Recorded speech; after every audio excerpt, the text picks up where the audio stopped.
Welcome to the IDP Hunter podcast. I'm your host, IDP Hunter. What's going on, Jamie?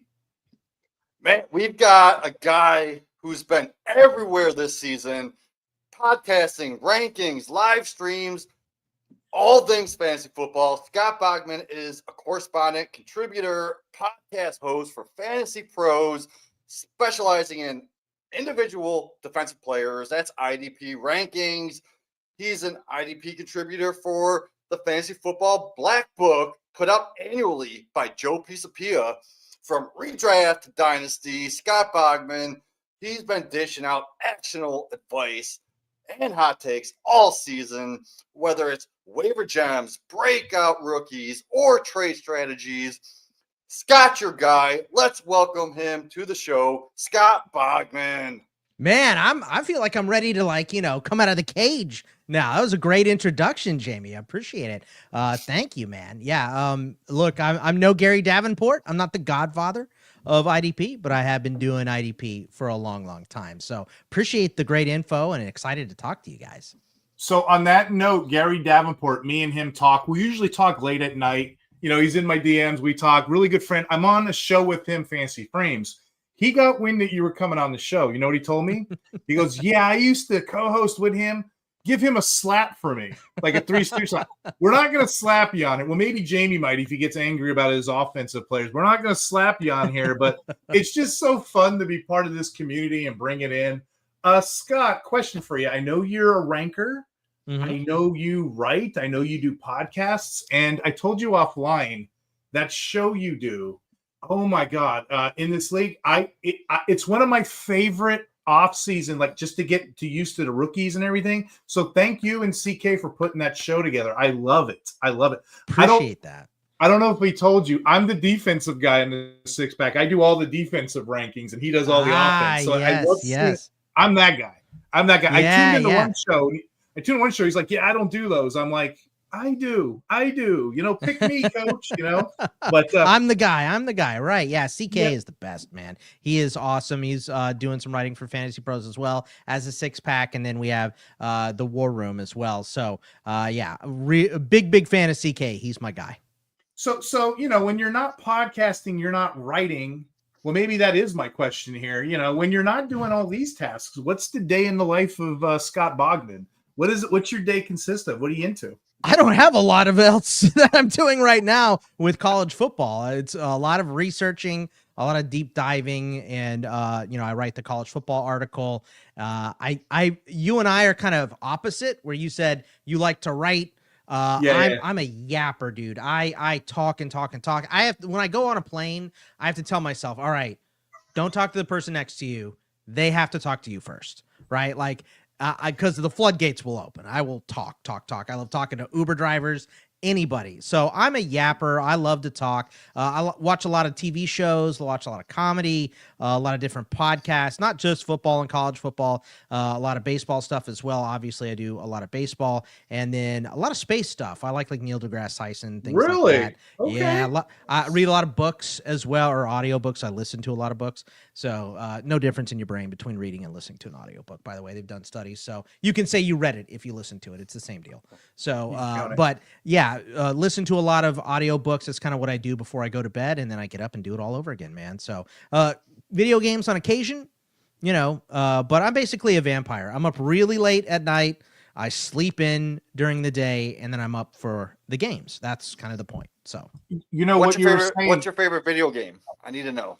Ooh, my favorite video game. I like the Survivor, Cal Kestis, the Jedi games, and awesome. But mainly it's MLB The Show, man. MLB The Show is the best sports video game, I think, out there. I play a little Madden too. Welsh and I have been playing it on the Fantasy Pros Twitch and answering fantasy football questions, which, by the way, if you would have told me when I was 15 that I'd be getting paid to play Twitch with to play Madden with my best friend while we answer fantasy football questions, I would have said, well, I have the best life in ever. All right. So I'm awesome. Not on Twitch, but I'm about to hop on Twitch right now. How do we find you on Twitch?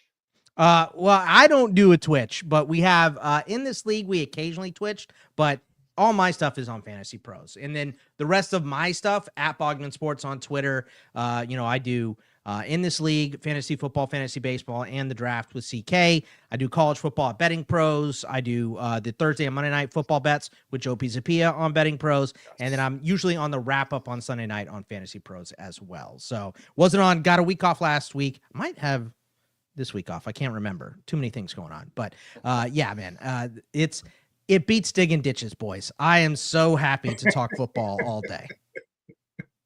You were saying earlier about, being like a social butterfly. It's kind of what we do. All we are is an extension of each other. I just love this community. Infinite Number of Monkeys. How's that for a name? He said, "What's up, guys?" He tries to come on the show. It's the guy me and Jamie met in the IDP Center Discord. His name's Jeff. He doesn't like to be called Infinite Number of Monkeys. I just think that's a way cooler name than Jeff. Well, but when he Infinite gets his Monkey coffee, Cage is Brian Cox's podcast, and he's another space guy. So, and I learn more and more about Jeff each time I do this. So apparently he said, "Welcome, fellow long-haired beard guy." That's right. So again, he doesn't know the legend of Scott Bogman, so we're going to tell him. And then Peter Milan's here. He said, "Bog, talk away, my dude. You're the man." I mean, who else is going to do this on a Wednesday? 10:15 Eastern time. Just talk away. This is your time, guys. This is good therapy. You know what I mean? Perks to doing podcasts, right? That's right. On that note, Scott, I'm just curious. Like, in your opinion, perks. What are some perks that the audience or people can get from like just tuning into your work, whether it's on the podcast or writing? What are some insights? Stuff that you tune into. Just curious with your writing and what you do. What do you hope that the audience gets from you? I hope that I give them help with their own opinions. Help forming their own opinions. I don't want to be your opinion. I want to give you mine.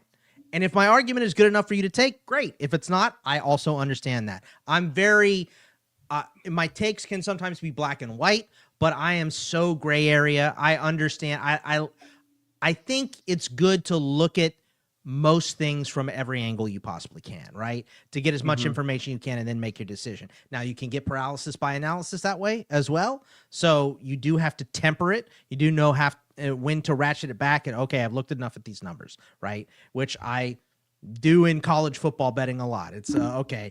What I like to do is I like to pick the bet that I like, and then I go, why would I take a dump on this on the outside, right? Like what could possibly go wrong with this?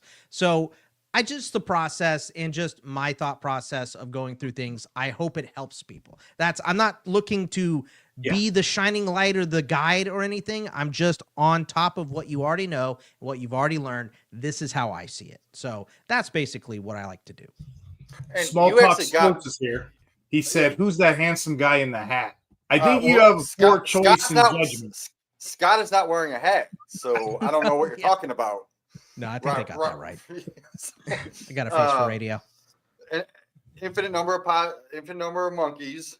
Yeah, Jeff. That is a cool name because my name is Jeff. My name is Jeff. Anthony Lopez is Scott, here too. We're going to hold off on the QB questions for a minute there. Sorry, Jim. Yeah, we're about to get into the QBs in a second, but Scott Bogman got me into IDP about 5-6 years ago when I didn't even know IDP existed because I read the Fantasy Black Book put out every year. And the second year I got it, I actually started reading your content and it made sense. And that's a whole new level of fantasy. And that's how I got into IDP. Well, how insulting would it be for fantasy baseballers if you asked them to draft a pitching staff instead of, individual pitchers, right? Like, that's kind of how I see it. And I think, to be honest, when I first started playing fantasy, right, I started playing fantasy baseball in 1997. That was my very first fantasy foray into anything. I played on MSNBC. I had to use my mom's credit card because I was 15, and I got letters in the mail to show me how good I was doing because we didn't have the internet. So I cut this thing out of the back of a magazine. I put my team together. It was a salary cap league. I sent it off, and then I had to hold on the MSNBC line and hear Bobby Thompson shot heard around the world to get a guy on my taxi squad, and it cost me $5, right? So that's how long I've been doing this stuff.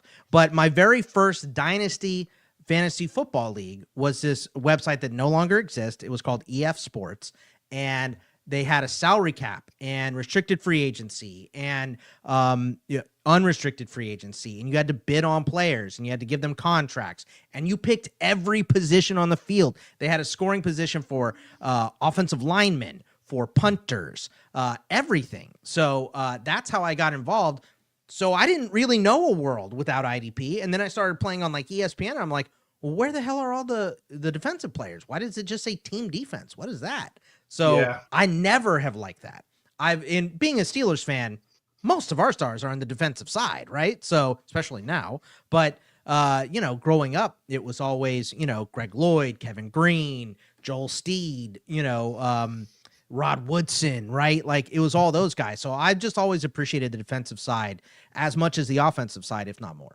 And as a Browns fan, I have to just hate you just a little bit more. Yes, that's fine. I get it. The Steelers have been awesome. I expect it. And look, I respect you more than a Bengals fan. So hey, we got a rowdy audience. We got people asking questions. But you guys brought up one more thought for me, and I promise I'll get off the mic after this. I told you I'm a yapper. I told you. You know what's funny about this right now? We both were trying to get you on this show because, we want a personal relationship with the community, people like so. We both love you, Scott, but for different reasons, right? You read the Black Book. What do I read? I'm in this league. I'm on the Facebook. So we all met six degrees of separation to Scott one way or another. It's a good thing I'm not a cult leader. It's coming together swimmingly. If you ever were a cult leader, I probably drink the Kool-Aid. I drink the Kool-Aid for you. I really would.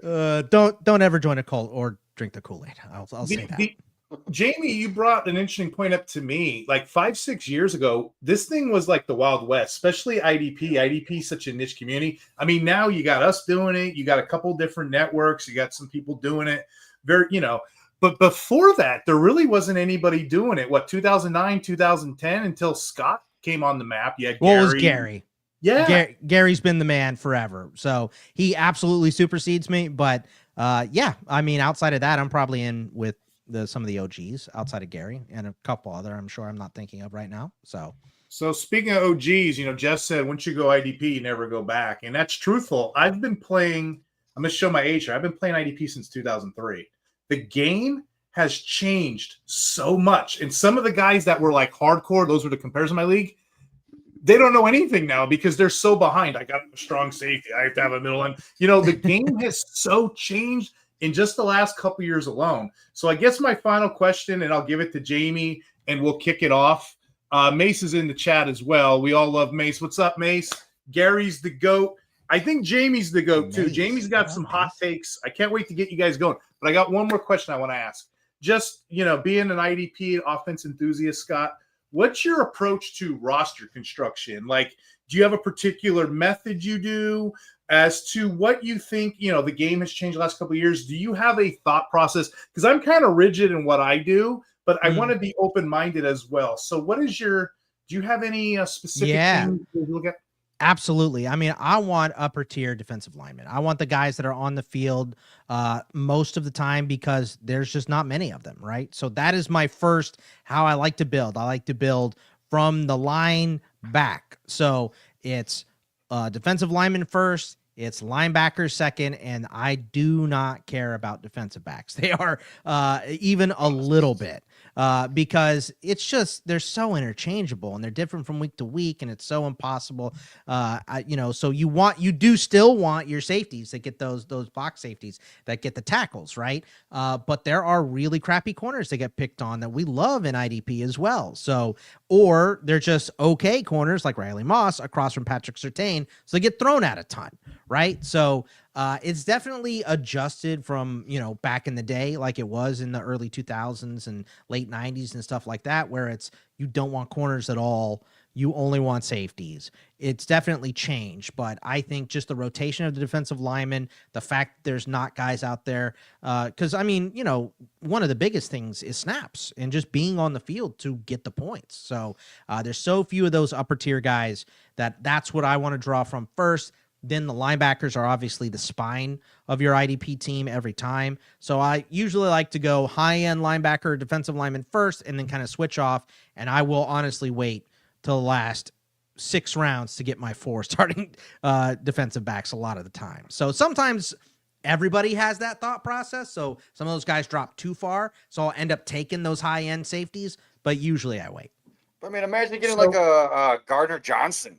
Look at what he's Yeah. doing lately. I mean, come on, he was completely free. Stop stealing my players. I'm gonna you scab and picket line crosser. That's my big. Once I say him, I don't have anything else because they hit to Scott's point.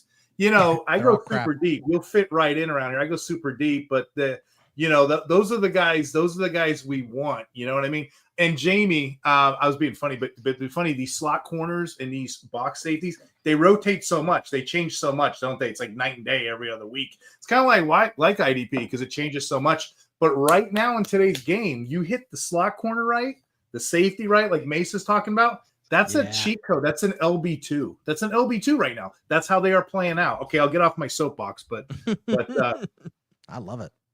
Yeah, let's get into these the quarterbacks. The leaders of the team are the quarterbacks, Jamie. So we give it to you. What do you have this week for us, my friend? Yeah, we're looking for streamers because some people do play single quarterback leagues, and they need a streamer this week. So I'm going after Aaron Rodgers, my top streamer option this week. I have him boldly ranked QB 10 this week. Maybe I will raise him even. Like, he's efficient.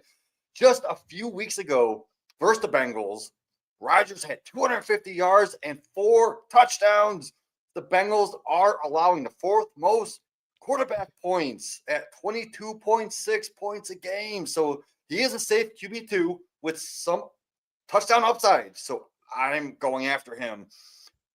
Jacoby Brissett, Kyler Murray may be done this year. Brissett could be the starter rest of the season. He's getting over 20 fantasy points a game. And the 49ers defense has given up around 20 points a game to quarterbacks. So it's a good matchup. Even with Marvin Harrison out, he can still be efficient. Geno Smith, he did struggle a lot this season, but he torched Washington and the Jags defense, who are both top 5 in points allowed to quarterbacks. Geno had 26 and 27 points against them those games. Monday night, he's facing the Cowboys, who averages 26.3 fantasy points to quarterbacks, the worst in the league. So this makes Geno Smith a strong start. Then you got Mariota. He's a start with Jaden Daniels out Sunday in Spain versus the Dolphins. He's been strong as a starter, and Miami struggles against those dual threat quarterbacks, giving him a top 10 upside in this matchup. Finally, looking for easy fantasy points, target the pass attack against the Commanders. Their defense has been terrible, especially against the pass. This matchup sets up perfectly for a big day with Tua. So, Scott, man, any of those you disagree on? Any of those stick out? Is there anyone I'm missing? I mean, I don't have Aaron Rodgers as high as you have, Jamie, but I said boldly. Yeah, that is bold. I've got Flacco where you have him. Stop showing off for Scott. That's what he's doing. I have Aaron Rodgers at 16. I have him at 16 because DK hasn't played well recently, right? And Calvin Austin had that massive drop last week, and Broderick Jones is hurt. So there is a little less love. I'm also a self-hating Steelers fan. You know, I saw something earlier. It's like, we're not going back since the Steelers went to the second round of the playoffs in 2016. We're never going back, right? Yeah, I saw one of those today. So, but Aaron Rodgers, I mean, look, it is an easy matchup. Cincinnati's defense is baby S soft right now. It is not good. And they tortured him with the tight ends last time they played on Thursday night. I know a lot of people are expecting Pat Freiermuth to have a big week. Maybe Wash as well. He scored a touchdown in that game. And Jonu's always a threat. So it's just like, which tight end do we want? But as far as Rodgers goes, I think what you said, a safe QB2. So that's where I have him. I knocked Jacoby a little bit because Marv is out with the appendectomy. So I put him at 18. I have Geno at 17 with that good matchup against Dallas. But I do think that at 15, where I have Jared Goff, is kind of the end of a tier. So I would kind of lump Rodgers, Smith, Brissett, and I have Tua. I have all of these guys in a row. I love that you picked all of them. I guess I have a question for you guys when you're done, but I don't want to interrupt Steve. So, Steve, give us your thoughts on these quarterbacks first, and then I have a question for you guys. I'm okay with it either way. I got Rodgers as a stream. I don't think I'd have him 10. Peter Millen, I hope I'm saying that right. Millen or Million, he's cracking me up in the chat. He's saying, Boggs, he's praying you're right for the Steelers stake. And then he's asking about, well, actually, I take that back. We had a trade question. Anthony Lopez has been waiting patiently for like 20 minutes. We're just going away. Antonio. What's that? Antonio Lopez. Oh, Antonio. I'm sorry. I'm reading real quick. Caleb Williams and Bucky for Purcell and Allen. What are your thoughts there, Jamie? Is that Josh Allen or LaQuint Allen? It's got to be Josh Allen. I think it's Josh. I don't think anybody's going to put LaQuint in there. Man, this is tough. It's obviously it's got to be a single quarterback league, right? Yeah, I think if Bucky's practicing, I want Bucky. I do. So the key is PPR, though. I think Caleb has been playing lights out. There you go. With his rushing upside, it's similar to Allen because he's been getting 6-7 carries a game. Oh no, you didn't. With Caleb Williams. So yeah, give me Caleb and Bucky. Like, can we trust anything the Niners say about injuries ever? No, you can't. Are we 100% sure that Pearsall is going to play? I don't trust Pearsall, man. Yeah, I trust Pearsall. I don't trust Shanahan at all. Yeah. I think that's my problem. Yeah, give me Juwan Jennings. Ayuk should be coming back in the next week or two. He should have came back 2 weeks ago from what they've been telling us. So I don't trust them. Is Jordan Love a fade or a play, Jamie, this week of the Giants? I mean, it depends on who you have. Like, who's your other options? Because honestly, Jordan Love, I'm looking at my rankings now. I got him at 22, which is low. Like, expect about 16, 17, maybe 18 points from him.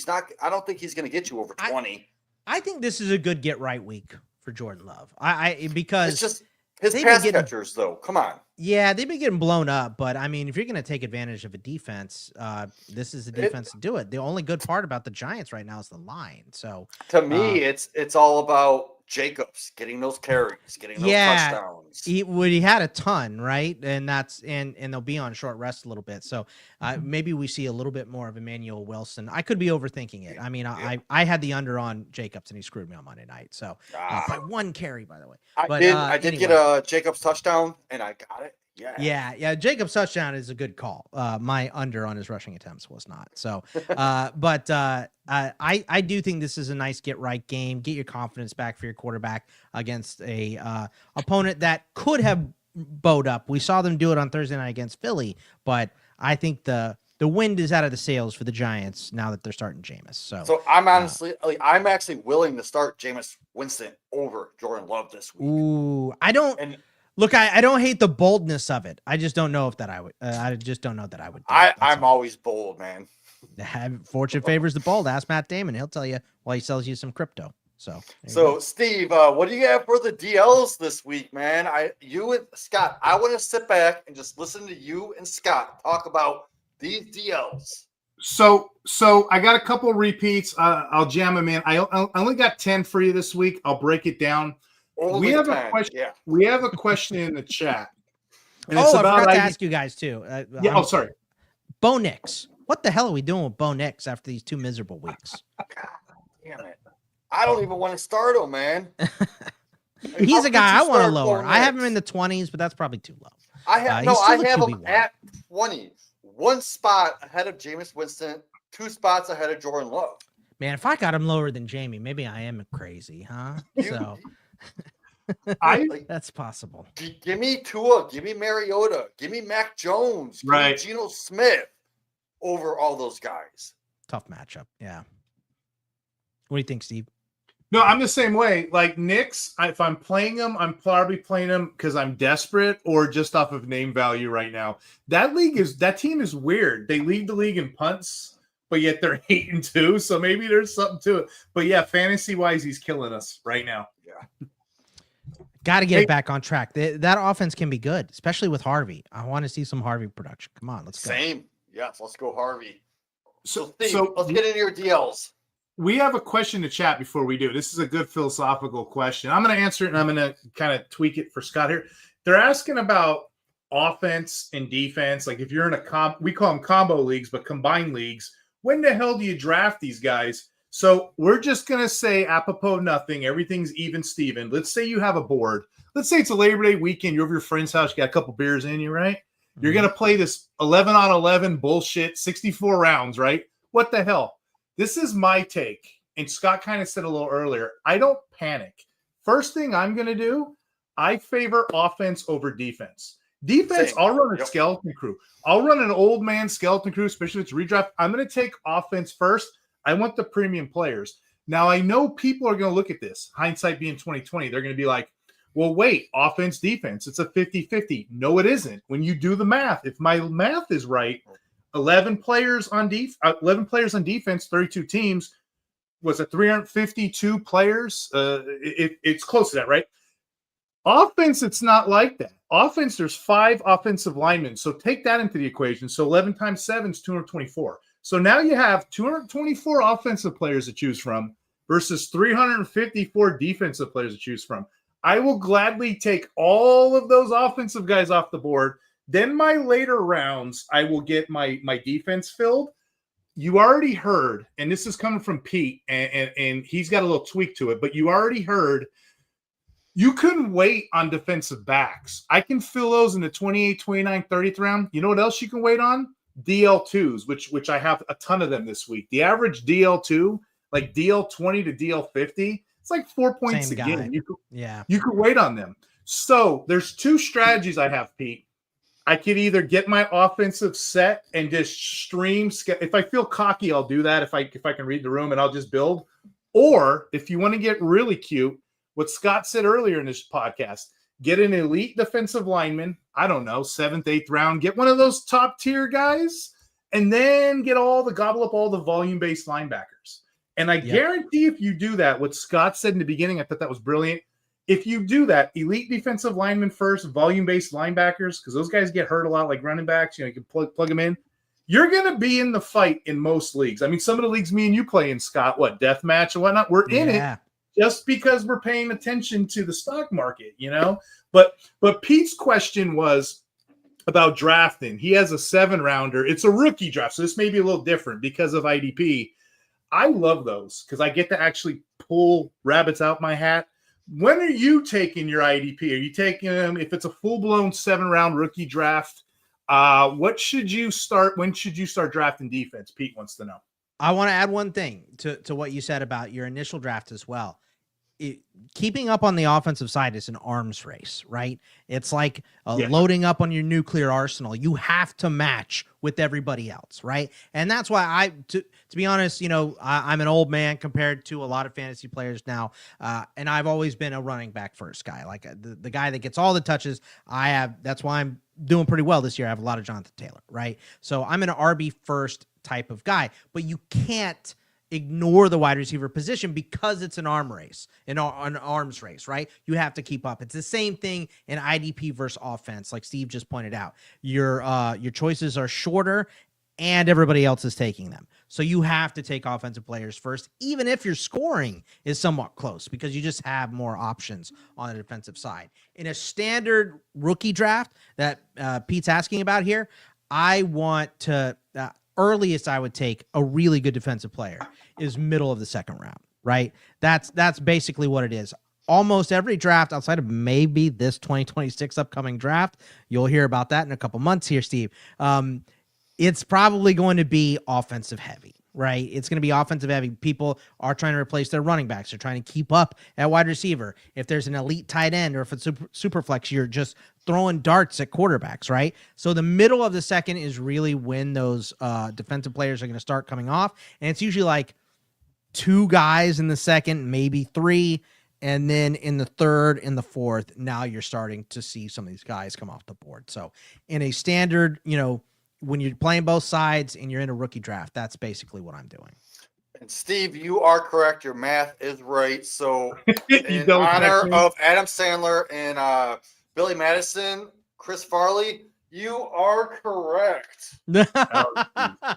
Yeah, I've had this conversation so many times over the years, and then I've had the argument, well, why? I'm like, I won't take an offensive guy. I would say my check down point, probably like a Godwin, Chris Godwin type, like one of those. Once I know the tier drop off after wide receiver run, once I get my initial core of a team together, my tent poles of a team, then I'll start looking at defense. But again, what I love about IDP, Scott, like some of the players I have here for defensive line, most of them you're like, huh? Who? And if you take a break for 3 weeks, you go on vacation or a season, forget about it. You're starting over. All the stuff that you learned is now brand new, Too many injuries, man. Before we move on, the chat's popping. popping. Buy and sell you. My dude, Sam Wise from Player Profiler. Thanks for popping in. Kyle Senra, my host at the Dynasty Six Pack. Love you, dude. And we got so many chat questions popping. But did we get to the DLs yet? No, we're gonna. I'll tell you what. I got 10 of them, and I can talk it fast. We're gonna go in some kind of order here, okay? So I'll go like shallow, then I'll go mid, then I'll go a little deeper. Some of these are repeats from previous shows. So if you guys are interested, you have questions on them, just go back and watch previous shows. I don't want to carry it over. Plus, I'm really interested in hearing what Scott has to say with, you and Jamie. You guys got this weird chemistry. I'm about to tell you, I'll get a room. Get a room, you two. But I was about to ask him when Magna Carta was. So let me get these DLs under the way, okay? So if you're in a shallow enough league, there's 3 I said previously, and I said check the matchups, and they've already played out the last 3-4 weeks here. We mentioned Chase Young a couple weeks ago. Chase Young, 2.5 sacks last 5 games he's played in, right? After his bye week, he's got the Falcons, Dolphins, Tampa Bay, Panthers, Jets, Titans, and Falcons again. Yes, sir. I'll play him all day long, and that's a stream you can have. Let's keep going. Montez Sweat was the one the week before. Now, you're probably not going to get him. He's over to 33%. I try to have like deep shots here but if he's somewhere, if he's hanging out in your leagues, Montez Sweat, 4.5 sacks last 5 games. I think we missed the bus here, guys, but there might be a league. His matchups against the Vikings, Steelers, Eagles, Packers, Browns, and Green Bay again, those are all teams, middle pack, but they could be had. And then last week or the week before, we mentioned Joey Bosa. He came off, he's going on a decent snap count from 44% to 60% usage the last 2 games, where he had 3 sacks in the last 2 games. The matchups are decent too. Tampa Bay, Texans, Steelers, Bengals, Patriots, Browns, Eagles, all of that's fairly decent. So again, I'm not giving you really anything new this week for those guys. But I don't think I really have to, because a lot of places that you guys are playing in, you guys can still get most of those players. I'm going to give you one new one for shallow leagues, and I am saying a shallow league. You ready for this? It's a defensive tackle. You don't ever hear this. So a couple weeks ago, we were talking about Wharton, right? We were talking about Tershawn Wharton. Scott's already laughing. He's already know. Yeah, no other show in the universe is talking about Tershawn Wharton, okay? I'm about to do it. I'm about to talk this gentleman up as proudly as I can. Wharton is on a heater right now. He stacked back-to-back 7-tackle games. Like, he's trying to convince everybody that he's secretly still an off-ball linebacker. He came in the league as an off-ball linebacker, by the way, but he excels as an interior guy. The Panthers are struggling, but over the last 3 games, he's played 84% of the defensive snaps. He's piled up 18 tackles with the sack, proving that, he's good in this space. I've been using him, Scott, as like, oh, he's my 32-team guy. Oh, he's a defensive tackle required league. No, bump that. Right now, I am saying right now, he's a back-end DL2, DL3 startable. And that's as deep as I think anybody's going to get in the universe on a player like that. Okay? You're very welcome, whoever's at. Go ahead. Well, Wharton's one of those guys that, like, you look in the offseason, you're like, why does this guy, like, I keep having to move him down on my list because he was a decent scorer. But, you got to move these interior guys down. But like you said, the snaps, right? And we were talking about that at the beginning. The snaps are where it's at for IDP. And 91%. 2 weeks ago in week 9, 82%. Oh God, my eyes are getting crappy. I'm getting old. But 82%. That he's starting over Ashawn Robinson right now, right? So, Wharton just got healthy and he's in the middle mixing it up, and that's a pretty good defensive line in Carolina now. They went from really bad to decent. They've spent money well the last 2 years in a row, right? Still need a quarterback. They still need offensive help, but they have spent their money well on both sides of the line the last couple of years, Carolina. So really like this Wharton pick by you here. The other guys, like, it's just about them staying on the field. Bosa, it's just about him staying on the field. Chase Young, it's about him staying on the field, right? The Saints are going to be on defense a lot. Chase Young should get a lot of snaps. Even if the percentage isn't as high, the numbers are going to be high because the Saints, outside of winning last week, are not a good team. So what kills I me, like those Scott? calls out. Buy and sell just said, he's making me laugh and chat. He's like, hey, is Chase Young still in the league? He's in New Orleans. That's why you haven't seen him. All those stats that I said, like, in 4 games he did, those are the only games he's played. So just take what we're saying as a gram. These are streams. Like, if this was like if this was a waiver show, we might be calling ourselves. Anyway, I thought that was hysterical out of him. I got 4 for you, maybe mid-range leagues that you guys can mess around with. We're going to start with Draymond Jones. If you guys remember a couple weeks ago, Draymond Jones was on a heater, wasn't he? What is he at? 4.5 sacks in the last 5 games. He got traded to who? The Ravens, right? For a 5th-round pick. They got a good deal out of that, I think. I'm pretty sure they did, right? So anyway, he got traded. He's instantly going to factor in. He's getting 60% of the snap count. And Scott alluded to it earlier in the podcast. Snaps matter. Like, you want 100% linebacker, probably 100% defensive back. For defensive linemen, 60 to 70% is that sweet spot. It's not too much. It's not too little. It's in between the rotation. 60% is that magic number, per sports systems, per PFF, what have you. So he's right in there, right where he needs to be. But check this out. He's only owned in 12% of leagues. So you can get Draymond Jones anywhere as a good deal 2, deal 3. Again, I don't have many deal 1s this episode. So you got to kind of squint your eyes at it like Scott is squinting it, trying to read the screen here. You know what? I'm going to do. Upcoming matchups, Draymond Jones, the Browns, the Jets, the Bengals, the Steelers, followed by the Bengals again. I think this guy's going to explode. Let him get comfortable. And let me just shoot my shot with 3 more, and I'll get off the mic here. Uchenna Nwosu, we talked about him earlier in the season, right? Sneaky 5.5 sack season. 3.5 of those have been the last 6 games.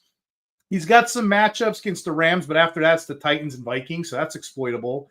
A couple of shows ago, again, I hate to repeat, but I'm just putting it out there for the audience who's just tuning in. Alex Wright, 17 tackles and a sack in the last 4 games. He benefits because he's on the opposite side of Myles Garrett. Jacob Martin, 60% of snaps. Nothing too sexy, 13 tackles, 2.5. But, that's still somewhat doable for somebody that needs somebody out there. I don't have much deeper leagues, but there's 2 guys that kind of popped off this week. Defensive tackle required leagues. Keanu Benton? He was Keanu Benton. Yeah. DL4 overall the last 2 weeks. They ain't a fluke. You think about it. You get the TJ Watts, the Highsmiths, the Haywards.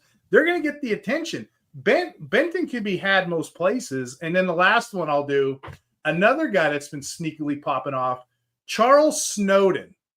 He plays the opposite side of Miles Crosby. He was DL6 last week. He's got an expanded snap count role. The opportunities there for Vegas. So, in the front 7. So, again, these are the deepest of the deep leagues out there. But yeah, those are my guys. There's only 10 of them this week. I kind of went through them real quick, but I just wanted to prove Butler's another good one on that Raiders line. I think he's had a couple good weeks in a row as well, Adam Butler. I like your Nwosu call out, right?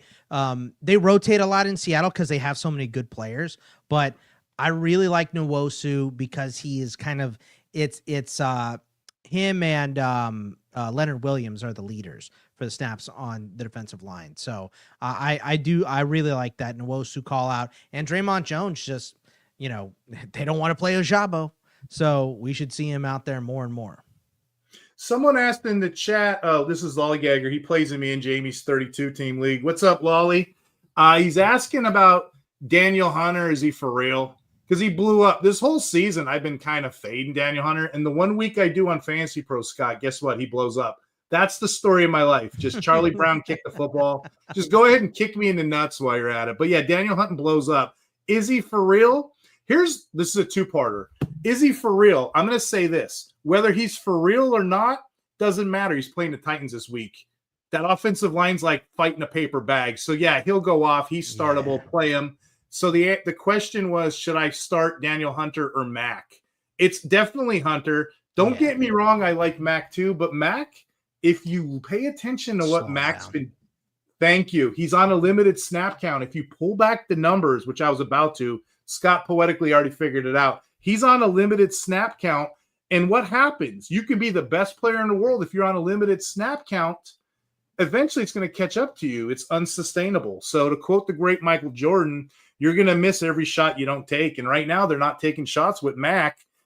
He went down to week 7, 20%, 57%, 66%, 73%. Yeah, it's not going to cut it. So be mindful of that. I'd still rank him tier 2s-ish, whatever. But yeah, Hunter is still in his prime. He's getting all the snaps, so it's Hunter for me all day long.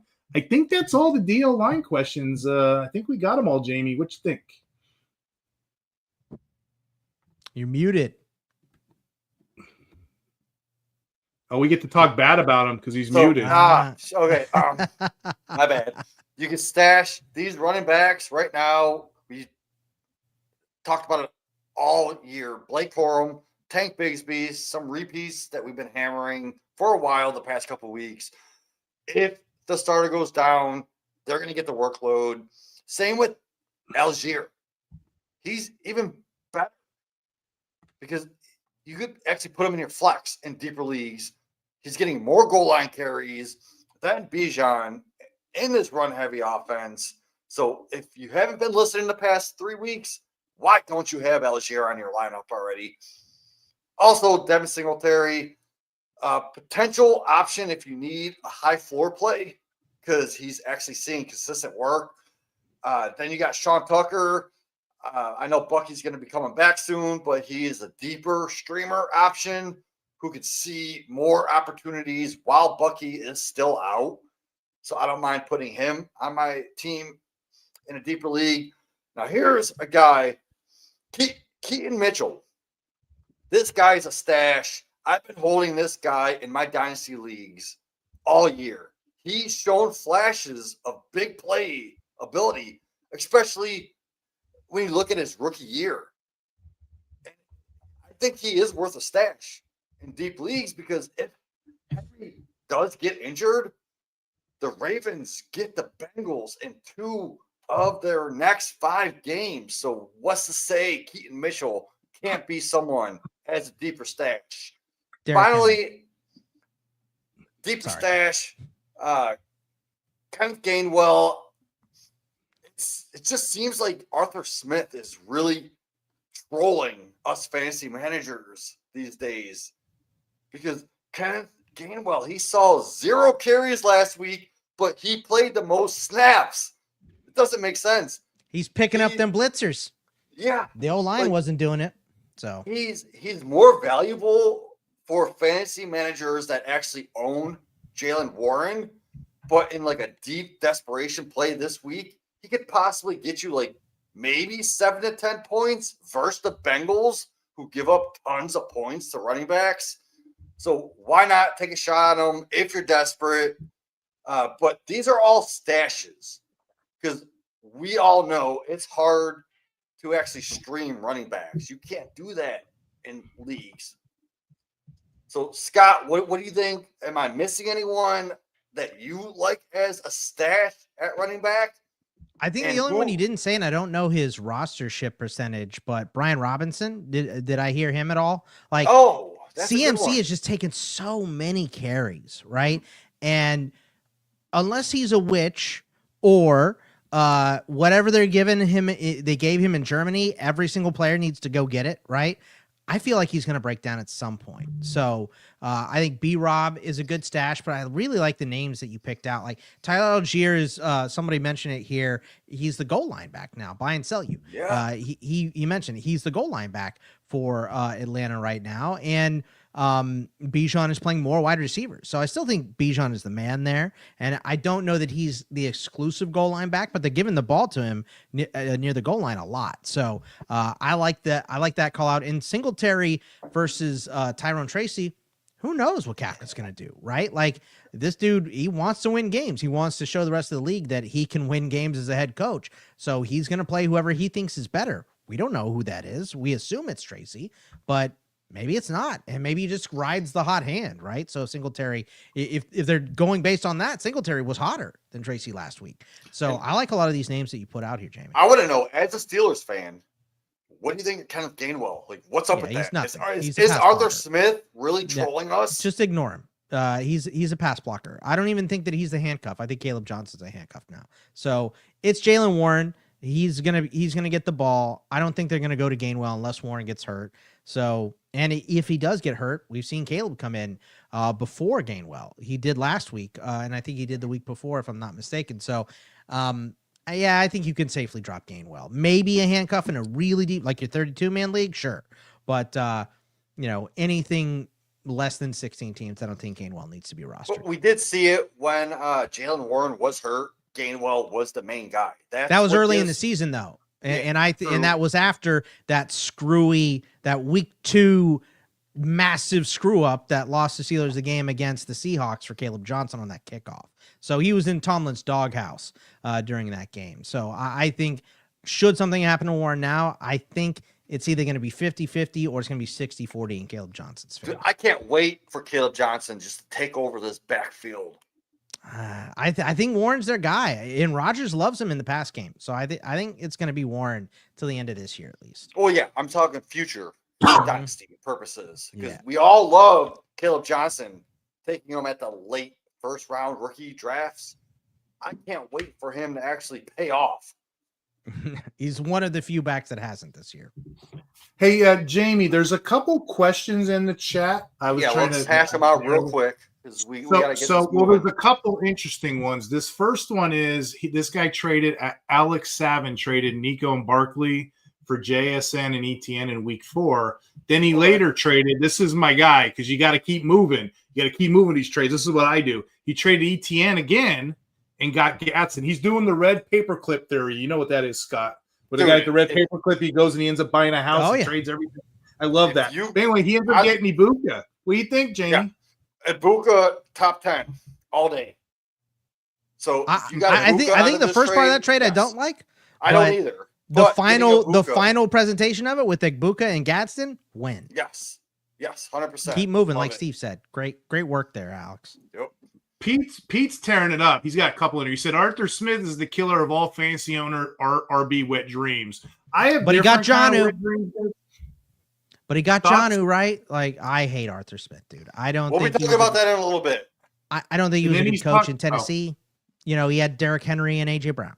So and then he's talking about Boggs put Shanahan says the CMAC is never going to get hurt again. You have to trust the head coach. Yeah. I trust him as far as I can throw him. Buys and sells is saying maybe it's Zach Moss in New York. Zach Moss is dead. This just in, he just broke his arm again. Yeah, so Zach I don't think he's Moss playing. is done.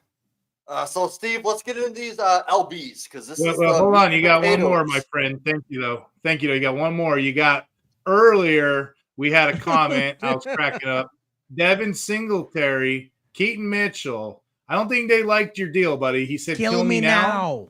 And then he comes back in. Sandler. He comes in right. That's what it was. He was representing Adam Sandler. He comes back in the chat. Jamie's still going. He says, "Like right now." Chase. Devin Singletary is the right now play if you need him. Right. Keaton Mitchell is the stash just in case something goes down because look at his efficiency when he did play 80, 90% of snaps. He got you over 20 points a game. Go look at his rookie year. I just want to say Jamie's spot on. He just doesn't like the takes, whatever. There are programs out there, guys. There are programs out there. Don't let the mood get you. But if the mood does get you, I'm sorry to hear it. Maybe make it a soft kill with like maybe a soft pillow. Maybe something like that. Let's get into these LBs because we shall, my friend. What we need in our dynasty leagues and our redraft IDPs. That's the meat and potatoes of our lineups. The meat and potatoes are Khalil Herbert. Then that's what buy and sell's talking about here. So yeah, Sam. Yeah. No. So my linebackers, and like I said, some of them we're going to go through these kind of quick. I got 5 shallow, 5 mid, 2 deep, and I got a hybrid guy. I might just save him for the DB's part, but we're going to talk shallow first. A lot of these guys we hit on other shows, so no context. Look for guys like Christian Rosenboom, Tevin Wallace, Tatum Bethune, Barrett Carter. If you don't know who those guys are and you've been living under a rock, you're way behind the power curve. But those are guys you should have added the last couple weeks. I'm going to throw 3 new ones at you, though, okay? I'm going to throw the Seahawk linebacker situation. We got Knight and we got Drake Thomas, okay? What's neat about both of those guys is they ball out different ways, okay? The case for Drake Thomas, he's had 4 full games as a starter now. He's always getting 80%. His average right now is 89.1% average. He's ranked first among inside linebackers with 8 tackles for a loss. He's also ranked second in passes defended with 6. So Drake Thomas is a guy you guys need to have on your team. Believe it or not, Scott, I like Knight. I like Knight better than Thomas, but he's the LB3. He's the LB3. So I'm not even going to throw his stats on this show because if Ernest Jones comes back, he's going to be one that goes to the bench. And guess what? Last 2 practices, Ernest Jones, limited practice, he's coming back in. So Knight for a limited time only, but Drake Thomas has his own role here. Here's a new one for you guys. And this drives me insane. This is like bonkers, Remember the old commercial Bonkers for the gum? This is like a bonkers commercial here. Dre Greenlaw is criminally undervalued right now. He's only owned in 15% of leagues. His snap share jumped from 37% in the last 2 games of 62%. I know. Now, I think the reason he's so low rostered is because of all the injuries and then he's screwing around getting suspended. But even in the middle of that, my argument is even with a limited snap count, he still was getting 13 tackles a sack and a forced fumble in those 2 games. So, that stuff matters.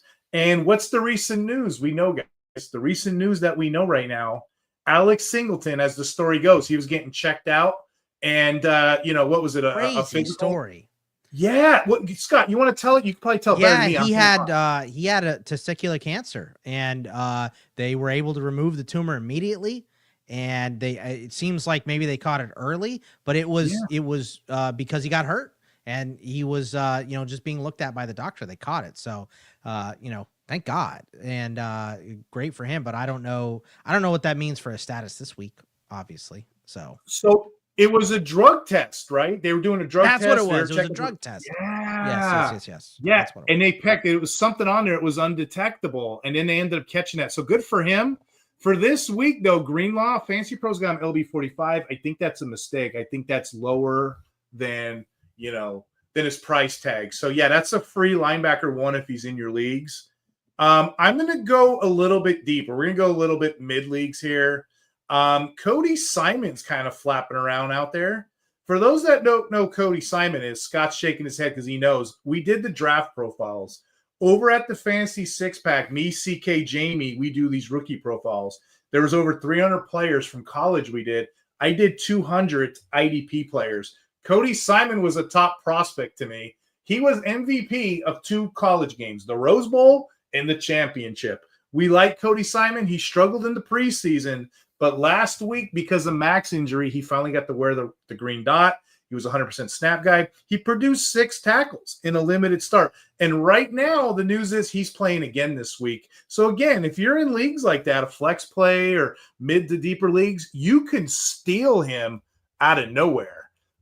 That's going to like complete like the every down linebackers. Now these guys you got to kind of squint your eyes at, okay? Jack Gibbons, 11% of leagues. He's got a 24.4% tackle rate. Yes, I look at this stuff because I want to see how it translates. He only had 59% of snaps, guys. But again, that tackle rate, he was so efficient. He ended up with 10 tackles. He beat the LB1, Robert Spillane, who had 9. He beat him by 1 tackle. Now, I'm not saying there's a controversy here. Spillane's clearly the LB1. Gibbons is the LB2. But I just want to take that with a grain of salt. If they give Gibbons a little more gas, a little more play, he's definitely playable in those middle leagues, you know. Couple more for you here. We're going to go mid to deep now, okay? Noah Sewell of the Bears. I found this funny tweet this week, Scott, and I put it on my Twitter. You ever see Superbad? You know the cops when they were chasing the kids and they're all out of breath. They're like, he's so fast. He's the fastest kid alive. That's it. That's the quote. So Noah Sewell is like that in games. He's running, he's getting gunned down. He's like, oh, they're the fastest kids alive. He's not that great of a player, but guess what he does well? TJ Edwards sideline, he knows the TJ Edwards role, don't he? He's been giving IDP owners a good solution in the short term. So if you're stuck a couple games, go ahead and take them. Again, these John are Bostic. You remember John Bostic? Oh, good analogy. I wish I would have thought of that shit. That's a good one. That's Sewell. He's going to make your tackle, but it's going to be 8 or 9 yards downfield. So two more for you here. I'm talking about Kiko Francisco Malago of the Jets, the linebacker, okay? The rookie. Why is he significant? And I don't know if Scott or Jamie wants to tell it. The Jets have been playing musical chairs and they've been trading their players. Let's bench Quincy Williams. And it's such a bad situation, isn't it? They told Quincy Williams like earlier last week, dude, you haven't been playing good since preseason. We're going to bench you. Then what happens? This guy I just mentioned ends up with a concussion. He can't play. They put Quincy Williams in. Great interview, by the way. He's praying how he prayed to his God and he was helped. And, his brother got traded. The reason I'm bringing all this up, it's a lot of drama the Jets started. If they have their way and both guys are healthy, we might see this play out this week, and then Francisco can be a quick, easy ad for owners while Quincy is floating the bench. I don't know. That's more to follow, but it's such a crappy situation, but it's a speculative ad. I got one more here. Claudin Shirleyus of the Panthers. That's something we have to pay attention to if Wallace remains injured. Bearing there's no miracle recovery, we're likely to see Claudin Shirleyus. I spell it Cherelus in that role. Like I said, nothing really spectacular about the profile to me, but he's a deep league lottery ticket, and could be a weekly starter. All these guys are. I have a guy who's a hybrid. I'm going to save him for the DB episode because I don't really like talking DB. I'll save it for that segment. But those are my linebackers. Any thoughts there, guys? I think a lot of these are great options. I love the Cardinals call out for why did I just forget his name? I want to call him Cedric Gray, our Cardinals guy, Cody Simon. I think that one's great because Mac is down. Cody Simon. Yeah, Cody Simon because Mac is down again. So 100% of the snaps, like you said, green dot, team leader, all of that. That's a great one. Drake Thomas. I mean, look, if you're not a Commanders fan and you're a fan of a team in the NFC East, you appreciate him, right? He's been so good. Just so many points. So I love those two call outs in particular. And these are all really good. Like specifically, we have so many questionable linebackers this week, right? Like how the hell did Schlesinger play, by the way?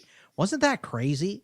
That Schlesinger played when they said he was going to be out 4 to 6 weeks. He's RoboCop, man. Seriously, but Ernest Jones, Henley, Okereke, Singleton's probably down. Terrell Bernard, D. Winters, Trevin Wallace, as you mentioned, Al-Shair.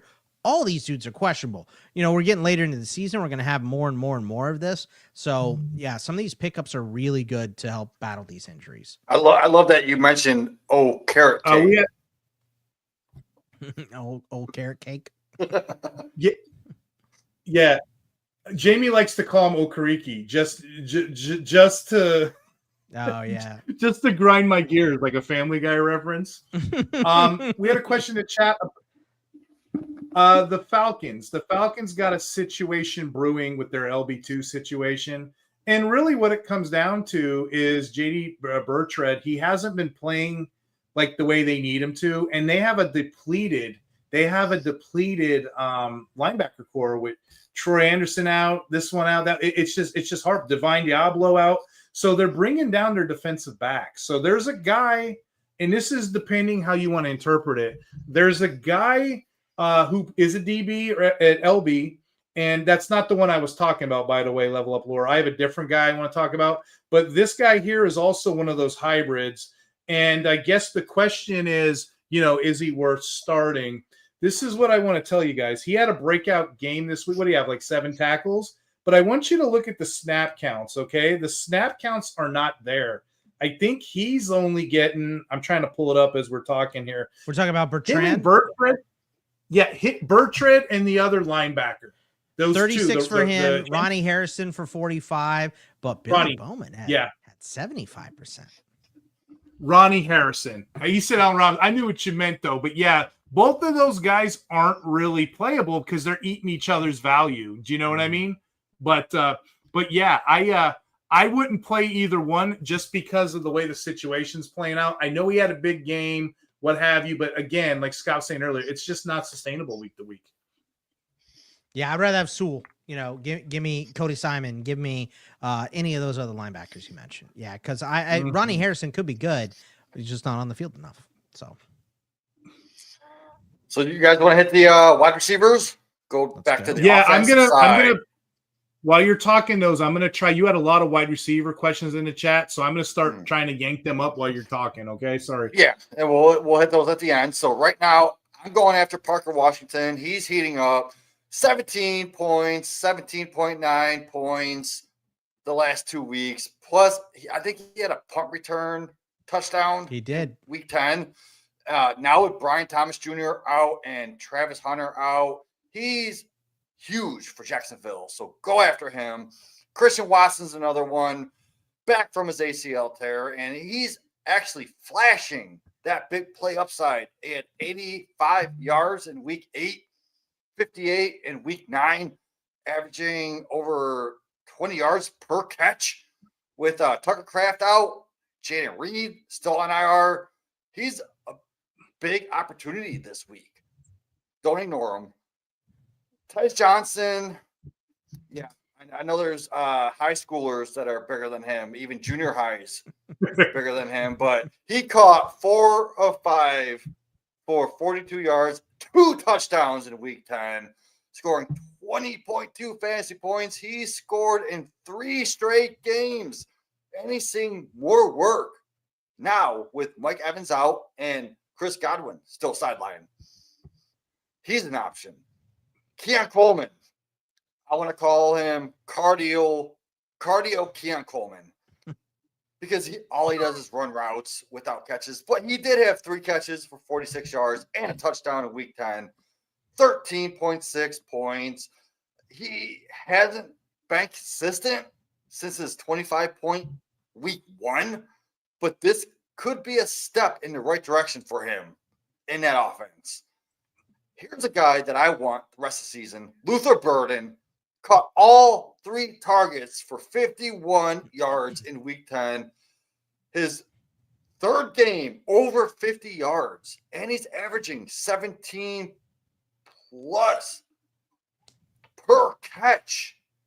Like, his talent is obvious. We can't ignore his talent, but he's definitely worth a stash for a late season breakout going forward, especially now with DJ Moore dealing with a shoulder injury. Give me him all day. Now, here's one. I love these. And in his 2nd game as a Raider, Tyler Lockett led the team with 6 targets. He caught 5 of them for 44 yards.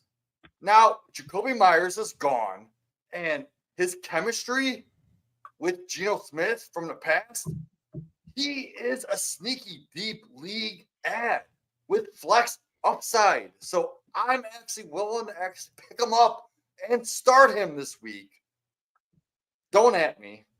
I want to end on this. Jalen Naylor. Don't get fooled by his performance on 5 receptions last week. He's not worth picking up unless you're absolutely desperate with nobody out there, because last week won't be a continued thing. It's not a Jalen Naylor pickup time. So, Scott, am I missing anyone? Who's your favorite out of all those? I think those are right. I mean, I really like that what Tez has been doing in Tampa Bay right now. And I think they're going to have to go point for point with the Bills. So I think this could be a nice week for him. So, he's a big play guy, so you can't expect 7 or 8 catches out of him. It's 4 or 5 and you want him to house one, right? That's what you want from him. So that's what we're asking for. Parker Washington this week should be good. I do fear, like, they just traded for Jacoby.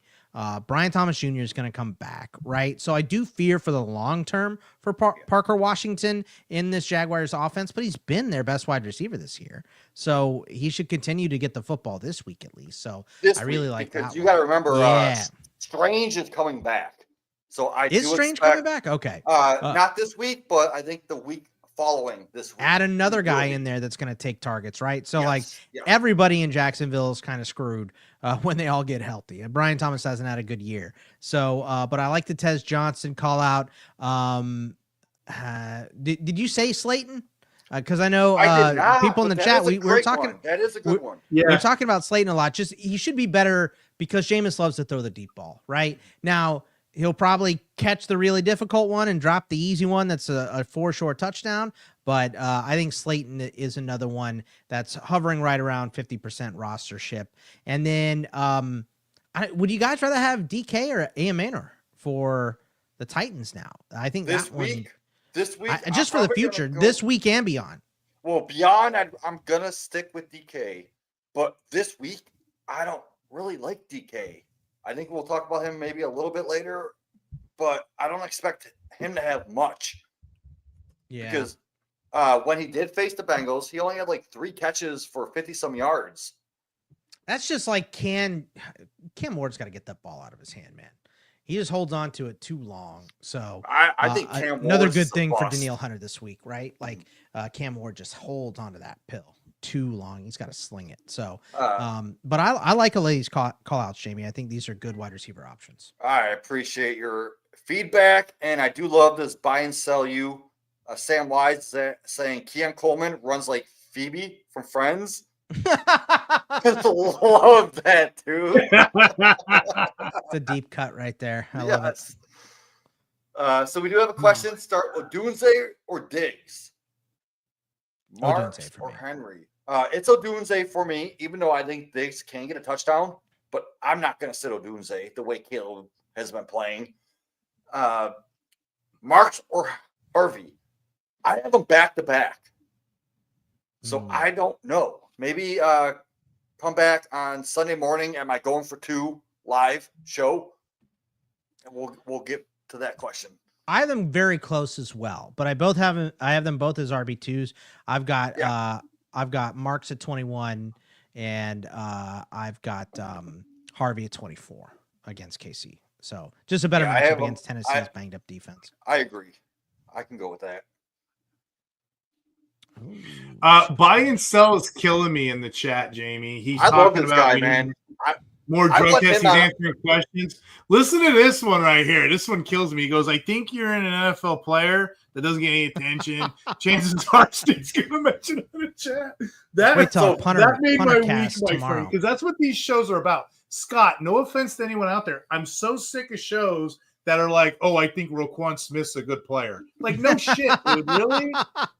You know? Like, I was on a show once. They were doing studs and duds, like the top 10. I'm like, this is not an IDP league. You're not playing like the full-on IDP, the 7-on-7, the start 3 DBs. I'm not interested. So, yeah, buy and sell. You're my new best friend. Thank you. I do want buy and sell Sam Wise. I want you on our podcast at the IDP Center in the offseason. We are going to do a show together. We've been talking about this for a while now. We just haven't correlated a spot, but I love Sam, man. Did you answer that one, Jamie? I think that's the last one, and we can move on if you want. Did you answer that one? I can't remember. From Super Squash? Traded Olave and Chase Brown for Garrett Wilson and Derrick Henry. Honestly, I'd rather have Olave and Chase Brown right now because Wilson's injured and Derrick Henry hasn't been doing much. I think Olave will probably get hurt before the end of the year, so you'll probably be okay, right? But I don't know that Garrett Wilson plays again. Like, what incentive do they have to bring him back, right? That's kind of the thing. You might have, especially if Woody Johnson wants to go ahead and fire Aaron Glenn, which I think would be stupid. Like, you knew this year was going to be bad. You hired this guy to be your coach. Let him be your coach, right? Coming from a Steelers fan there's been more popes than Steelers coaches over the last 60 years. So, I don't believe in firing a guy immediately. I know New York's market is really rough, but I just don't know what incentive you have to bring back Garrett Wilson, right? Derrick Henry, I think, will be okay. It's possible that we're seeing Father Time kind of creep in and finally catch up with Derrick Henry, but he's still a freak. So not a great trade because of the Wilson injury, but I think at the time it was probably fair, and Derrick Henry still could easily make this profitable for you. And Pete in the chat, I would take a bong hit right now, but if I did, I wouldn't be able to give you actionable advice. I would just be sitting here, just stupid. I wait until all my shows are done to take a gummy. So yes. I think that's the way you got to go, because I'll just repeat myself. Yeah, full disclosure, Pete, message me, and hopefully you go to the Fancy Expo. I have so many Jamie stories that I can write a book on this and no one's going to believe me. Yes, I love hanging out with you guys at the expo. So if you're ever there, message Scott, me. I drive up from Georgia. I drive up to Ohio. I pick Jamie up on my way. It's nothing. You've seen the movie Hangover. It's like the actual the documentary version. But yeah, if you're at the expo, hit us up. I have the IDP Hunter. I have the IDP Hunter jersey on, one or the other, and then Jamie has his own custom-made jersey. Just come find us. You're gonna see the shenanigans this guy pulls me into. Oh man, I think I might go next year. So I haven't Let's been yet, but okay. Let's go for sure. If I'm going, I'll be meeting everybody. It'll be a good time. All right, so Steve, we have DBs to talk about real quick. Let's keep this short because we all hate these guys. So let's make it quick. Do we have to? We hate these guys, you know. I mean, I write an article. It's called. I write an article called the box snap usage, the IDP safety dance, and it's over at the Fancy Six Pack if you guys want to look at it. I break it down. Who's got the slot snaps? Who's got the box snaps? Who's more in coverage? You know, who gets trench snaps? There's some, that are DL. So it's a pretty good read. I do it every week. I don't do every team. I do 10, 11 teams. Just what are we seeing trends? So you're going to hear me talk a lot of trends. I don't have a lot of players this one, but I have 3 or 4 that I think you guys will find interesting. It's called the Safety Dance article. And yes, Scott, you are correct. It usually starts, we could dance if we want to. We can leave that world behind. But if you can't dance and play IDP, you're no friend of mine. Something of that nature. But yeah, that's what I do. It's the IDP Safety Dance. So, all right, I'm going to start with 3 you guys can probably play most places anywhere. This guy's a cheat because he's a linebacker. You've been hearing the name Demetrius Flanagan Fowles. He's the Giants. On Sleeper, he's an LB DB. And I was on a show, Fancy Frames. They were talking about playing him as an LB. Play him as a DB. He's only getting 70% usage, but he's going to start. A linebacker 2 in your DB slot, you're going to be happy with that most leagues, most places. But yeah, he ended up logging 78% of snaps, 7 tackles. That's good enough for a DB, especially if you're floating one. Again, Fowles is the name. Another name I want to give you here, and it's Nick Amanawari, the rookie, okay? Week 10 versus the Cardinals. He comes out in the field. He gets 9 tackles, 4 passes defended, 0.5 sacks, okay? That's a big deal for a rookie. To put that in comparison, no other rookie before Jamie has done this in NFL history. They've never recorded numbers like that, their first game in a single game. To put it in comparison, There's only 3 players in NFL history that have matched that. Joe Schobert, 2019. Julian Peterson, 2003. Dwayne Washington, 2001. Okay. He's been doing so well the last 2 games in that slot role that Devin Witherspoon came back this week and they kind of pushed him out. Devin Witherspoon's playing wide right now. Emmanuel is your guy. Okay. Not just dynasty, but redrafts right now. He's got that role locked down. He's commanding role. Now, here's the thing. He's not a slot corner by no means. He's a big dude. He's got that big command presence. So think of him more like a safety, big dime hybrid kind of guy. But, yeah, he's changing the landscape. So I'm very excited about playing him. I got him, Scott. I don't know if you're in this one, but I got him in one of Gary Davenport's MFL leagues. 3 weeks ago, he was on waivers. It was an all IDP league. Oh, man. I'm like, what are folks doing? What are they doing out there? But yeah, that's I'm a going great to pick. play Evan him. Worry is he's so good, and like you said, he's big. He's kind of built like Cam Chancellor as well. Not that big, but who is? But Yeah. I mean, a lot of fun to watch. He's definitely a hard hitting dude. That's a good analogy, though. I like the Cam Chancellor take there. But yeah, he just that's who you want to. That the chat's killing me. The chat's killing me right now. They are just roasting it up on a Wednesday. I'll tell you what, Jamie. Chat. Hell yeah. Since we've opened it up live, we get all kinds of yahoos. Scott, last week we did it 4 p.m. because we had a guy on from Amsterdam. Oh yeah. Holy cow! I'm like, look at all these unemployed degenerates. Like they unionized. No, they're employed. They're just doing it at work. Come on. Work from home. Let's go. They unionized on our channel, and they're just over here hanging out. I did not expect in the middle of the day. Here's one more in those upper tier, and this is my top waiver claim this week. You know, I like Wharton. Yes, I love this guy. I like before Jamie creams his pants. I got to get this out. I'm going to cream it right now. Okay, you cream them. I'm going to talk while you're creaming them. Okay. All right. So we're not going to make eye contact for this part. We're just going to talk this. Okay. So you want to see his vinegar strokes? Come on. He's on my dynasty team. Scott, we're just soldiering on here. CJ Gardner-Johnson, okay? You know, he just got to the Texans, okay? He knows his coach, Dennis. The Bears. From the Bears, you know, when he played the Saints, he just got there. So he's only got 2 games, but few defensive backs have flipped the IDP landscape in 2 weeks. I usually don't get crazy over 2 weeks, but just listen to some of this stuff. First off, he went nuclear. He posted 15 tackles and 3 sacks in those 2 games. It's not a fluke either, okay? They put him in that slot role for the injured Kyle Gordon. Now, I had a couple of questions off chat. They're like, what about when Kyle Gordon comes back? Well, he's on IR right now. So for right now, this is your guy. So it used to be Brisker. It used to be Gordon. Unfortunately, right now, those guys are I'm not playing neither one of those guys. I'm playing Gardner-Johnson, okay? Yes. Gardner-Johnson was DB 13 in week 9 and DB 1 in week 10. 1, 2, 3 scoring, which is where I like to play. To put that in comparison, IDP overall 47 in week 9, IDP overall number 4 in week 10. He had 64 slot snaps during those 2 games when nobody remembered who he was when he was a free agent, right? He comes in now. Last week, they give him all those snaps. They also gave him 27 box snaps last week. We're starting to see the Bears coaching staff trust him and like him. Again, for the numbers, guys, I like numbers, Scott. So he's had 37.3% of his snaps come from the box and the other 40.3% in the slot. So that's the guy I like. And if you don't like any of that, what I just said, he's got 9 pressures on the season in those last 2 games. He's a sack artist, impact play, tackle heavy guy.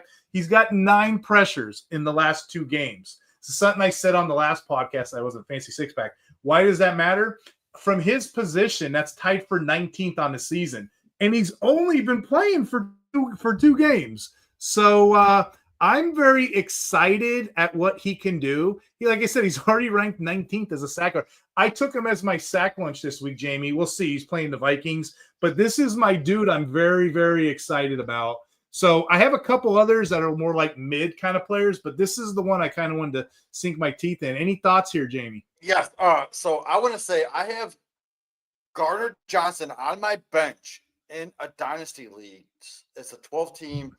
I'm starting Mika Fitzpatrick, who has been great at getting 20-plus points, but Gardner Johnson got me 53 points on my Holy bench. So do I start Gardner Johnson over Mika Fitzpatrick? I am. If you're asking me, or if you're being rhetorical, I definitely am. No, I'm 100% serious on this. So I want Scott Bogman. Yeah, you have to. I think you have to right now, right? I'm putting him in my lineup right now over. They're playing Minnesota this week too, right? That's a pass-heavy offense with a young quarterback, right? Or no, I'm sorry. Who is Chicago playing this week? I screwed it up. They played Minnesota last week. Who are they playing this week? Oh wait, hold on. I'll get it for you. They're playing Minnesota. They're playing the Vikings. They're playing the Vikings. They played Minnesota last week. No, that's this week. God, week 11 Vikings. Week 10 they played. That's right. Giants so I'm looking. week. They played the Bengals in the okay. So Minnesota, pass heavy offense, a young quarterback. I think I want to start CJ Gardner Johnson. So my question is, I have to start 3. So I'm obviously starting Kyle Hamilton. You tell me to start Mika Fitzpatrick and Gardner Johnson. Do I sit Jalen Hawkins? Yeah, I think you can. Yeah, I think you sit Jalen Hawkins. This match. I think that's what I would do. That's a strong play. Yep. Okay, thank you. Appreciate you guys. Mm-hmm. I'm going to go a little bit deeper here, and you mentioned Jalen. Yeah, we all love going deeper. That's what she said. Oh shit! Wait till you hear his tight end crap that he says every episode. You're gonna have to take it. You're gonna have to take. Love the tight ends. All right, let me get my DBs out of the way so Jamie can go crazy. So Jalen Hawkins, he's a serviceable DB2. Okay, streamable DB2. He has 37 tackles on the season. He's a decent guy for only playing just 8 games. You can get away with that. The Bills have a couple guys. This week, the Bills morphed to like a 3 safety set.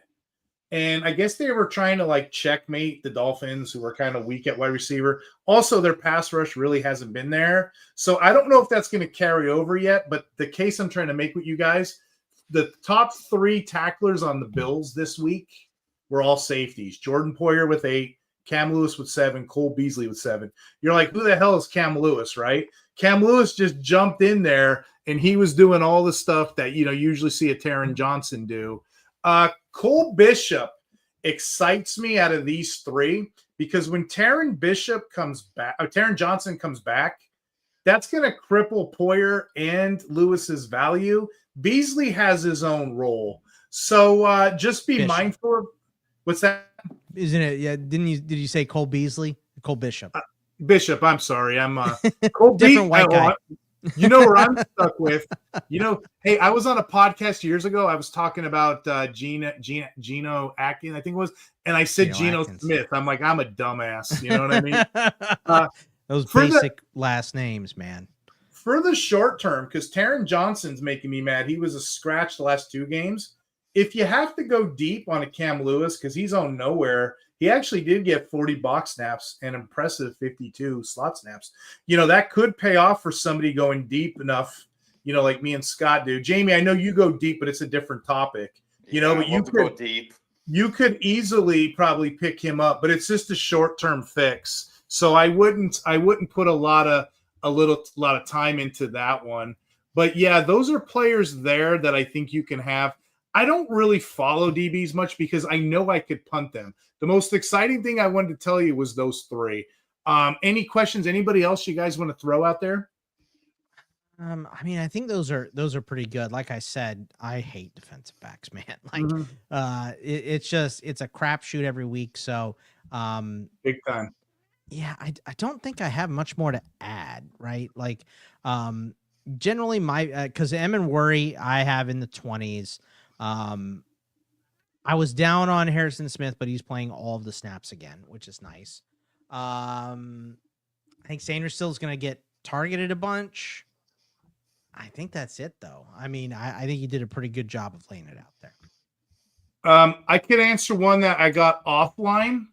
Michael Carter got traded 2 weeks ago to the Eagles, and Michael Carter is a slot king. People were worried about Cooper DeJean's role because the previous 2 weeks, Cooper DeJean was being moved from outside slot to wide and even sometimes free. It was a legitimate thing that was like being reinforced, and all the streets of Twitter, they were kind of worried about it. This week, we've seen that not to be true. We've seen Michael Carter more as a depth piece. Carter is still pushing his slot role that he had previously to week 10. So you can keep playing Cooper DeJean all you want. It just reinforces the idea that DeJean's a top slot player. I'll still keep playing him. Player profiler, Jamie, slot coverage. Player profiler, yes. Mm-hmm. The slot coverage. He's 31% of the time in shadow coverage. That doesn't sound like a lot, but when you put it all together for Cooper DeJean, he's actually he covers over 320 routes defended this year. So 31% of the time he's in that slot, he's covering a player. Maybe you might sprinkle in a special teams play once in a while. I'm still playing him and treating him as such until Michael Carter does anything. But right now it looks like he's a depth piece. That's all I got. Defensive backs, guys. Let's move on from these DBs because we don't like them. You're going to do tight end and bets. Yeah, Jamie, you're going to move on to tight ends and bets together. For all the questions in the chat, we're going to answer them offline so we can speed up the show. And then Jamie leaves them in the chat. Sorry about that. I just wanted to put that disclosure in. For tight ends, in honor of Scott Bogman and his Steelers fandom, this week I'm going with Pat Freiermuth. He's the guy who finds the end zone. And against the Bengals, just a few weeks ago, look at it. He torched them for 111 yards and 2 touchdowns. You have to look at him as a top 10 upside this week. And he's sitting on people's waivers. Doesn't make sense. The Bengals give up the most points to tight ends, 23.5 per game. Freiermuth's red zone role and that volume makes him a strong tight end 1 play this week. He's set up for another big game. Then I'm going to go Cade Otton. I've mentioned him the past few weeks. He caught 9 of 12 targets for 82 yards in week 10, scoring 17.2 fantasy points with 65 plus yards in 3 games. He's heavily targeted lately. Like, he's showing real upside while Mike Evans and Chris Godwin are out. So go stream him. Dalton Schultz. How could you go wrong with Dalton Schultz? He hit 11 plus PPR points in 4 of his last 5 games, and he's seen 6 plus targets in 6 of his last 7. 6-7. I mean, can't go wrong with that, right? He may not score big every week, but his floor is around 9 to 10 PPR points. And as a streamer, if you need him, go get him. This Mason Taylor, all right. So the Jets are one of the NFL's worst teams in the league, and they are going to likely trail, especially with the Patriots. So this is putting Mason Taylor in the action because Garrett Wilson is out. So Taylor should see targets, and New England has struggled against tight ends. They are bottom 8 in the league. So a touchdown is possible this week for Mason Taylor. With Dalton Kincaid, he's got a week 10 hamstring injury right now. So that put Dawson Knox back on the radar. In limited snaps, he's had 3 or 4 catches for 30-something yards, 14 plus target share, not a huge upside, but in a Josh Allen offense, any tight end with 10% target share and usage is worth a look. So Dawson Knox with Kincaid out, he could possibly see 6 to 7 targets. Now, this is my favorite.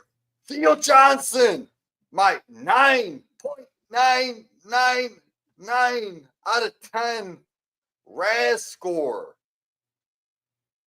That's the most athletic tight end that we have in this league right now.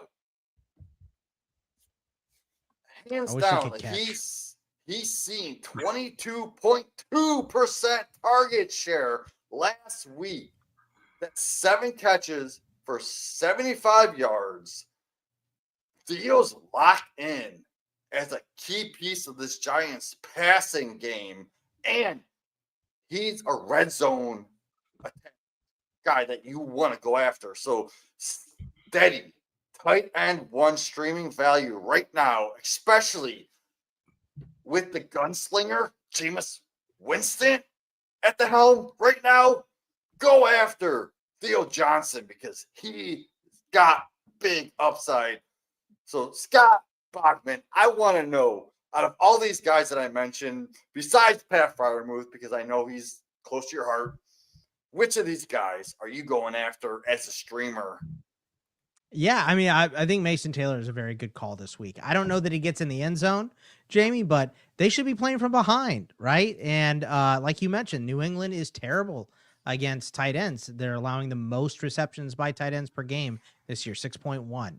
So I really like that Mason Taylor call out. I got one more for you guys. Yeah. How about Michael Mayer against the Cowboys, right? They're playing a lot more 2 tight end sets, specifically since Jacoby's going to be gone. I think we're just going to see way more Michael Mayer out there. Obviously, Brock Bowers is, the number 1 with a bullet, but I do think that with those options being limited, it's Trey Tucker, it's Tyler Lockett, it's these guys. I think Mayer might, maybe he could get in the end zone. So, but I do think there's a big chunk of tight ends that it's just like, after you get past Colson Loveland and maybe Kate Otten and Theo Johnson, you're just depending on a touchdown, for Freiermuth, for Taylor, for Hawkinson, Barner, Jonnu, Mayer, Ingram, Fant, any of these guys, right? Hunter Henry, like you're just depending on a touchdown. That's what you really want. So hopefully we get it, but great work on these tight ends. I mean, Theo Johnson, I wish I could like him more. He should be better with Jameis Winston. You have to like him more. Yeah. 9.99 RAS score, dude. The most athletic tight end that we've seen since the 80s. Jeremy Stevens had a pretty good RAS score as well. Dropped the ball, man. But Theo Johnson's been catching it. So he's been catching it recently. It's a tough matchup against Quay Walker and Edge Cooper here, but who else are they throwing the ball to? It's Slayton and Wandale and a lot of Theo. So running backs suck now that Scatterboo's hurt. It's rough in the streets for the Giants right now. So Sam Wise, he did mention Noah Fant. He was on the cusp of me talking about tight ends, but I left him out because of time restraint. So, yes, I do agree. Noah Fant could be something. Hey, Jamie, this chat is rocking right now. I guess that's like the VIP lounge. I'm trying to keep up with it because we told them, hey, take them offline. You'll answer them, what have you. But it's too funny. So I'm just putting them on screen while they're going. So now for my bets of the week, I do put bets in the chat when we repurpose the show. So go look at the chat. I will put bets Friday night, but for now, I don't really want to bet Thursday night. The only one I could take is the Patriots. I don't want to take their money line because it's minus 850, so it's not worth the payout. So I am taking the Patriots current at minus 12.5, but I'm willing to put that up to minus 14. Because if you put it up to 14.5, you get plus odds at plus 110. And the Jets offense won't be able to keep up with the Patriots scoring this game. Plus they're at home. With the Patriots having a top 5 defense and an explosive offense led by Drake May, you have to take the Patriots minus 14.5. Ooh, got the hook on there too. It was 12.5 a couple days ago. It was. I got it at 12.5. 27-3. So Doesn't matter. So if you take it at 12.5, it is minus 112.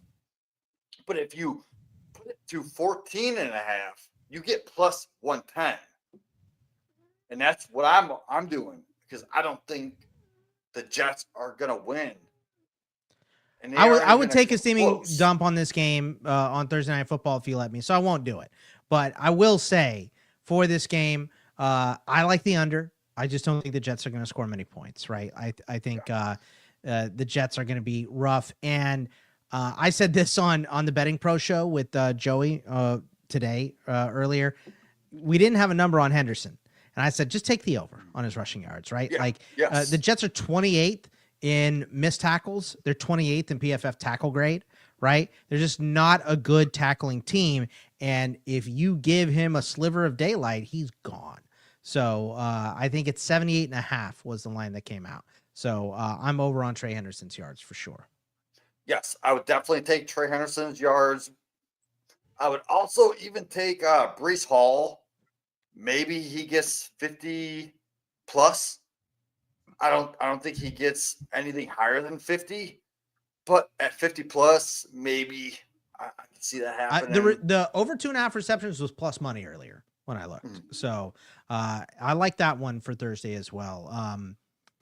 I don't know about the rushing attempts. I went back and looked at every Thursday game for these guys on short rest. So week 2 through now, and the losing running back only crossed his rush attempts number once. That was last week when Genty went to 19. I believe it was 16.5 earlier. Awesome. It might have been 17.5.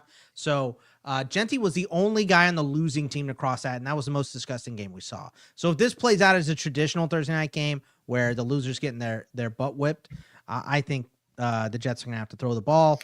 You want to get the ball to Breece Hall because you have no other good players on your team right now. So I like that over 2.5 catches for him. I mean, I agree with Peter in the chat. I'm not willing to put a lot of money on 50 plus for Breece, but it's just the fact that he is the only person in an offense that is going to get something. So maybe if you do like the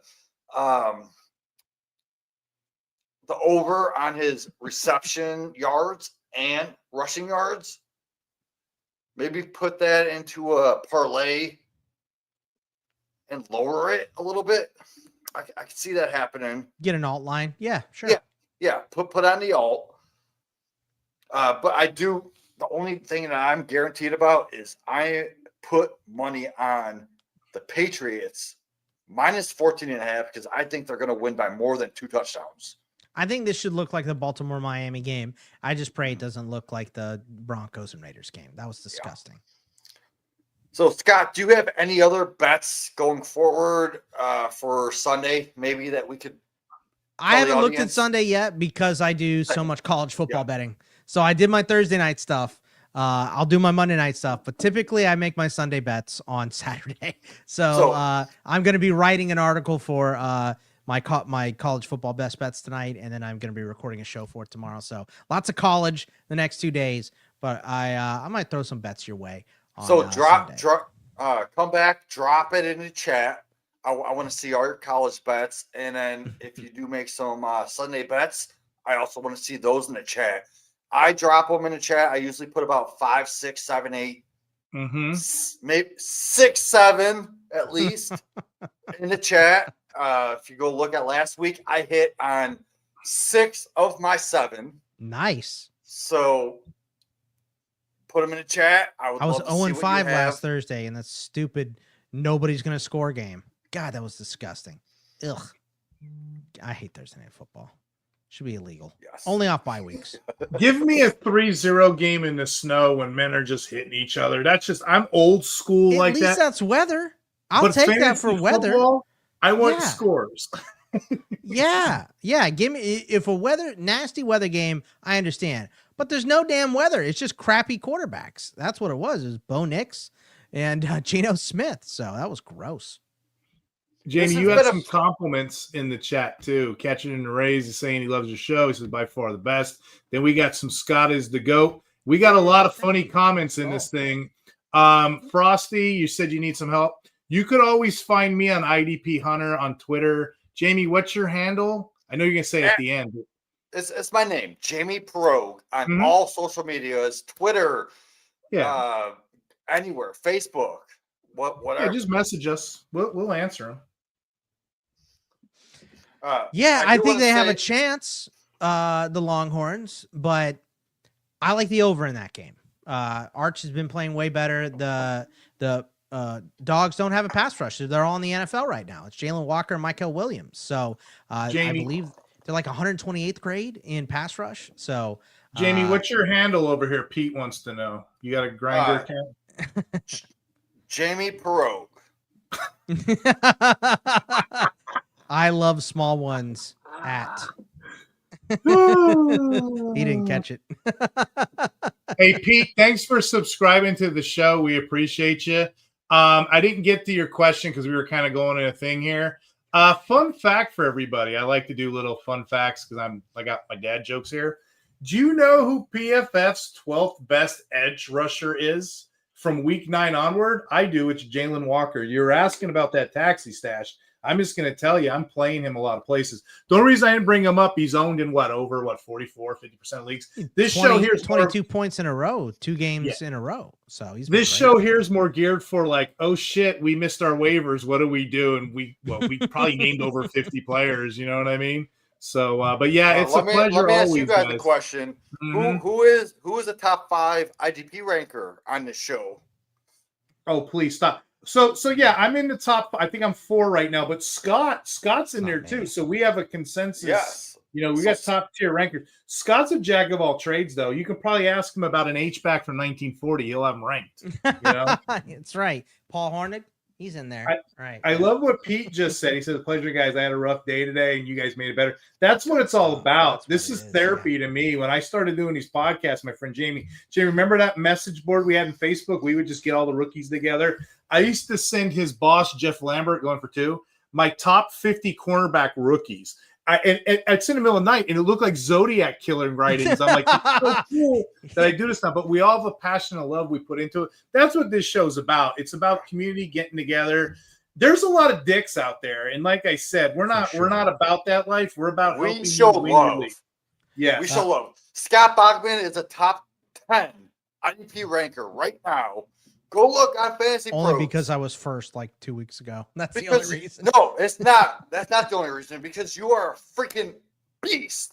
And I've been following you for the last 7 years. You are amazing. You're a top 10 ranker. In my heart, you're number 1. Oh, look at that. Sorry, Steve. I have to put Scott my number 1. You are my number 2. Gay. But I love you both. Had no idea Dr. Ken was here. Let's all have the threesome. Let's get it. So much fun, guys. I appreciate you having me on. This is a great time. Love talking IDP and any football. Like I said, it beats digging ditches. We're having a great time here. Pete, he's got the Kleenex out. He's probably just going to do other bad stuff with it, Jamie. The lotion. Yeah, put the lotion on the skin, my friend. Gets the hose again. But yeah, I guess we should just go around. Where can the audience find us? We mentioned Twitter. Jamie, are you on those Facebook streets? I'm on Facebook, on Twitter. You can find me here at the IDP Hunter podcast. I'm at the Dynasty 6-Pack doing Dynasty shows with the Fantasy 6-Pack. I do a Sunday morning Star Sit show every Sunday at 11:30 normal people time Eastern. Ask your Star Sit questions. I got you, man. At Bogman Sports for me. You can find me on the Twitter. I don't really do Facebook. I don't care about your aunt's political opinion, so I'm not on Facebook ever. But I'm on Instagram on occasion. That's in this league on Instagram, so I don't really post a lot. I just lurk a lot on Instagram. But you can send me a question there if you want as well. But follow me in this league. I'm on Fantasy Pros. I'm on Betting Pros. So you can find all my stuff at Bogman Sports. So appreciate y'all. Follow him on. Go follow Scott Bogman on Twitch. Follow me on Grinders at Jamie Perogue. Yeah, Grinder and Twitch, because you can watch us play video games together now. So I opened up an OnlyFans if y'all want to follow me there, because I wanted you guys to see what I do in the middle of the night. Turns out I didn't make over your feet, bro. Scott, I didn't make any money. Turns out no one cares to see me eat snacks 3 a.m.